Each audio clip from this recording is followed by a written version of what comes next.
Sejumlah aparat gabungan dari Bawaslu Kota Banjarmasin bersama Satpol PP dan aparat TNI, Polri melakukan penertiban dan pelepasan pada alat peraga kampanye di beberapa kawasan di Banjarmasin.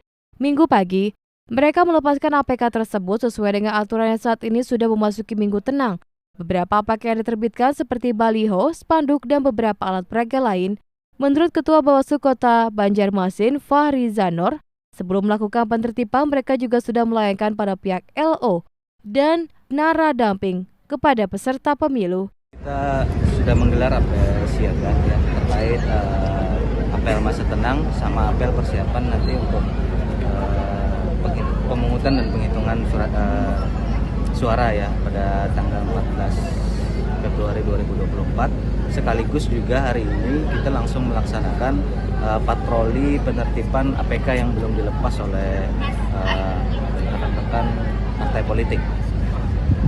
Pak, apakah ada sanksi bagi partai politik yang sampai saat ini masih belum melepas APK-nya? Ya, sanksinya ada, ya kan.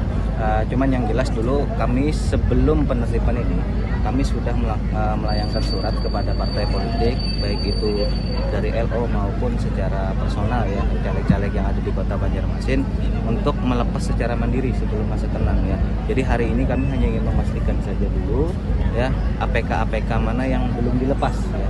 Jadi kalau masih ada ya kami akan langsung lepas. Sanksinya berapa Pak kepada partai politik yang masih belum melepas APK-nya?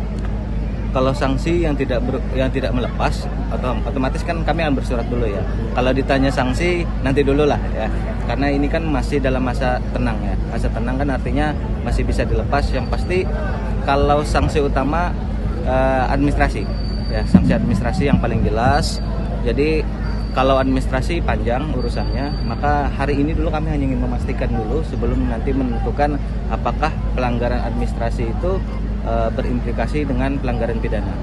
APK yang hari ini dititipkan akan dikemanakan Pak? Dikembalikan atau dimusnahkan atau ya, ini kan sudah tidak bertuan ya APK ini karena dia sudah selesai masa kampanye.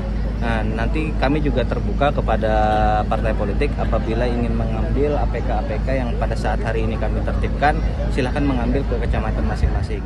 Sementara Kasat Pol PP Kota Banjarmasin, Ahmad Mujahid mengatakan, mengerahkan 2 peleton personil atau 60 personil. Mereka juga menyediakan armada untuk mengangkut APK yang sudah ditertibkan. Kami menurunkan hari ini Pak sekitar 2 peleton, ada sekitar 50-60 orang untuk membantu membackup pelaksanaan kegiatan penertiban APK bersama dengan Polres dan kemudian di Sub dari Bawaslu juga sehingga bisa berjalan dengan CRT. Kemudian juga armada juga kita siapkan untuk membackup untuk mobilisasi dan pengangkutan daripada hasil penertiban. Pak, tadi kan hasil razia kali ini akan diapakan? Kesepakatan sementara dengan Bawaslu bahwa hasil dari penertiban tadi akan diamankan di Satpol PP. Nanti kita nunggu arahan dari Bawaslu, tapi informasinya bahwa mereka apabila memang mau mengambil kembali, kami siapkan juga untuk pengembalian daripada APK yang kita tertibkan. Jadwal pengembaliannya kapan? Silakan nanti setelah masa pemilu selesai. Untuk APK yang sudah ditertibkan bisa saja diambil oleh pemiliknya di kantor kecamatan. Namun pengambilan APK itu baru bisa dilakukan usai pemilu. Zen Balepi, Duta TV, Banjarmasin.